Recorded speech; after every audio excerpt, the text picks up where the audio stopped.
नमस्कार, मी प्रीती. आवाज इंडिया मराठीमध्ये आपल्या सर्वांचं स्वागत आहे. तर नजर टाकूया आजच्या ठळक बातम्यांवर.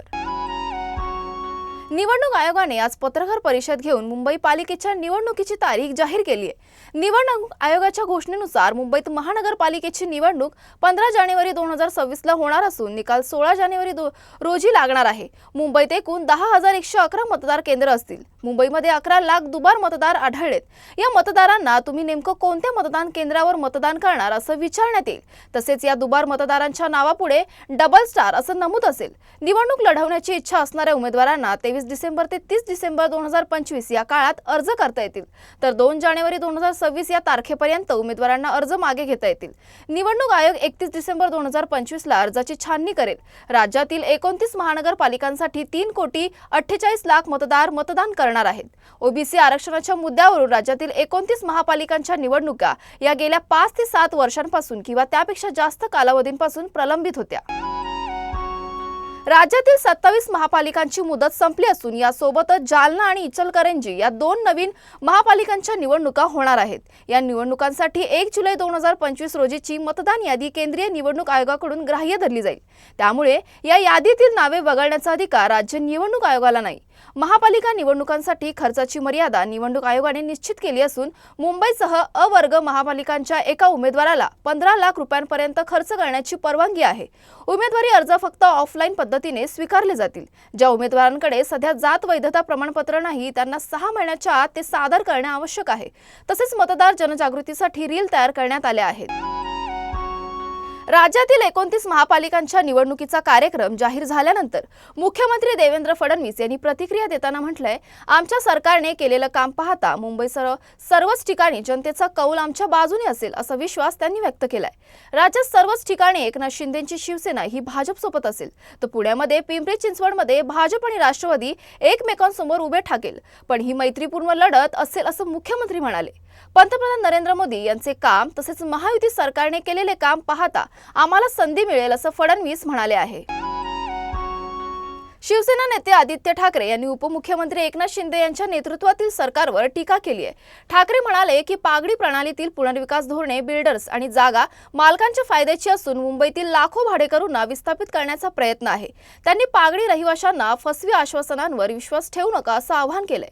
ठाकरे यांनी पोलीस गृहनिर्माण प्रकल्पांसाठी महाविकास आघाडी सरकारच्या काळात मंजूर झालेली ₹650 कोटींची तरतूद आता ठप्प असल्याची चिंता व्यक्त केली आहे. ठाकरे यांनी सरकारच्या घोषणांना निवडणुकीपूर्वीच फसवी आश्वासनं ठरवलं असून त्यावर ठोस कारवाई झालेली नाही असं स्पष्ट केलंय. कळवा मुंब्रा विधानसभेतील निवडणूक कार्यालयात मनसे कार्यकर्त्यांनी संतापून गोंधळ केला. मतदार यादीत होणाऱ्या घोळामुळे मनसे कार्यकर्ते कार्यालयात गेले होते. तेथे फक्त एक कर्मचारी उपलब्ध होता तर संपूर्ण मतदार यादी हाताळण्यासाठी पुरेशी कर्मचारी संख्या नव्हती. अधिकाऱ्यांकडून अपेक्षित उत्तरे न मिळाल्यामुळे संतप्त मनसे कार्यकर्त्यांनी निवडणूक आयोगाच्या कार्यालयातील संगणक फोडले. त्यांनी इशारा दिला की भविष्यात मतदार यादी अपडेट न झाल्यास मनसे स्टाईलने उत्तर देण्यात येईल. मनसेचे ठाणे शहर उपाध्यक्ष सुशांत सूर्यराव यांनी सांगितले की येत्या काळात 149 मतदार संघाबाबत मनसे कोर्टात पीएल दाखल करणार आहे.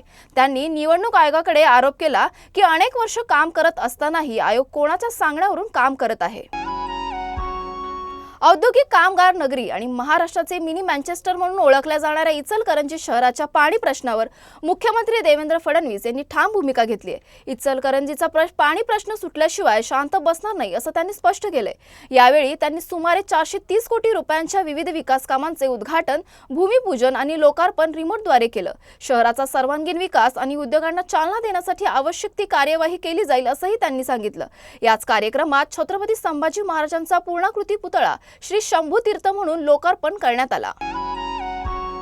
मुंबई महानगरपालिका निवडणुकीच्या पार्श्वभूमीवर वॉर्ड क्रमांक 1 च्या माजी नगरसेविका तेजस्वी घोसाळकर यांनी ठाकरे गट सोडून भारतीय जनता पक्षात प्रवेश केलाय. हा पक्षप्रवेश सोहळा मुंबईतील भाजपच्या वसंत स्मृती कार्यालयात पार पडला.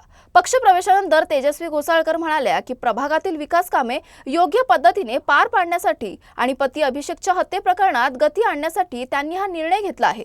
त्यांनी स्पष्ट केलं की या निर्णयामागे कोणताही बाह्य दबाव नव्हता आणि आगामी कामे देवेंद्र फडणवीस यांच्या नेतृत्वाखाली पार पाडली जातील अशी अपेक्षा त्यांनी व्यक्त केली आहे। तेजस्वी घोसाळकर पुढे म्हणाल्या की ठाकरे कुटुंबाला सोडणे त्यांच्यासाठी कठीण होते, परंतु प्रभागातील कामे आणि न्याय मिळवणे हे त्यांच्यासाठी महत्त्वाचे होते। त्यांनी आशा व्यक्त केली की सीबीआयच्या तपासातून पती अभिषेकच्या हत्ये प्रकरणाचा निकाल लवकरच लागेल। ठाणे शहरात अंतर्गत वर्तुळाकार मेट्रो प्रकल्प सुरू होण्याच्या निर्णयामुळे नागरिकांचा दैनंदिन प्रवास आता अधिक जलद, सुरक्षित आणि सोयीस्कर होणार आहे। महामेट्रोने 223.70 कोटी रुपयांची निविदा जाहीर केली असून डॉक्टर काशीनाथ घाणेकर नाट्यगृह, मानपाडा, डोंगरीपाडा, विजयनगरी, वाघबीळ आणि वॉटरफ्रंट येथे उन्नत मेट्रो स्थानकाची उभारणी होणार आहे। एकूण 29 किलोमीटर लांबीच्या मार्गावर 22 स्थानके असतील, ज्यापैकी सुमारे 26 किलोमीटर एलिव्हेटेड आणि ठाणे रेल्वे स्थानकाजवळील 2 स्थानके भूमिगत असतील, जे इंटरचेंजला अधिक सुलभ करतील। पहिल्या टप्प्यात 6 किलोमीटर मार्ग आणि 6 स्थानकाचे काम पूर्ण होणार आहे।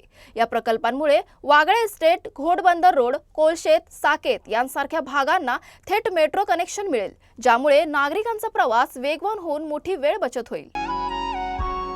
नाशिकच्या तपोवन परिसरातील झाडतोडीचा मुद्दा सध्या चांगलाच चर्चेत आहे।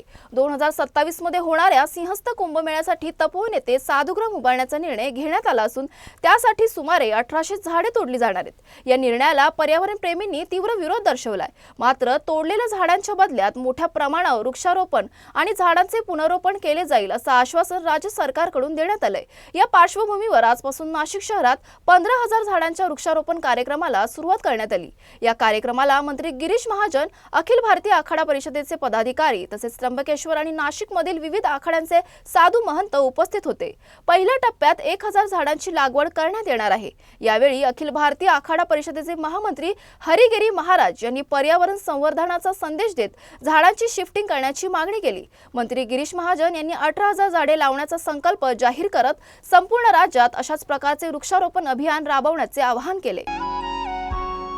पुणे जिल्ह्याच्या जुन्नर आणि शिरूर तालुक्याच्या सरहद्दीवरील पारगाव तर्फे आळे परिसरात एका बिबट्याच्या हल्ल्यात 8 वर्षीय रोहित काफरे या चिमुकल्याचा दुर्दैवी मृत्यू झाला।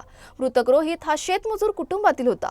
रोहित शेतालगत खेळत असताना ऊसाच्या शेतात दबा धरून बसलेल्या बिबट्याने अचानक त्याच्यावर हल्ला केला आणि त्याला फरफटत नेऊन ठार केलं। घटनेची माहिती मिळताच परिसरातील नागरिक घटनास्थळी धावले, मात्र तेव्हापर्यंत रोहितचा मृत्यू झाला होता। या घटनेने काफरे कुटुंबावर दुःखाचा डोंगर कोसळला असून संपूर्ण गावात शोककळा पसरली आहे। गेल्या 3 महिन्यात हा परिसर बिबट्याच्या हल्ल्यांमुळे 4थ्या मृत्यूची घटना आहे।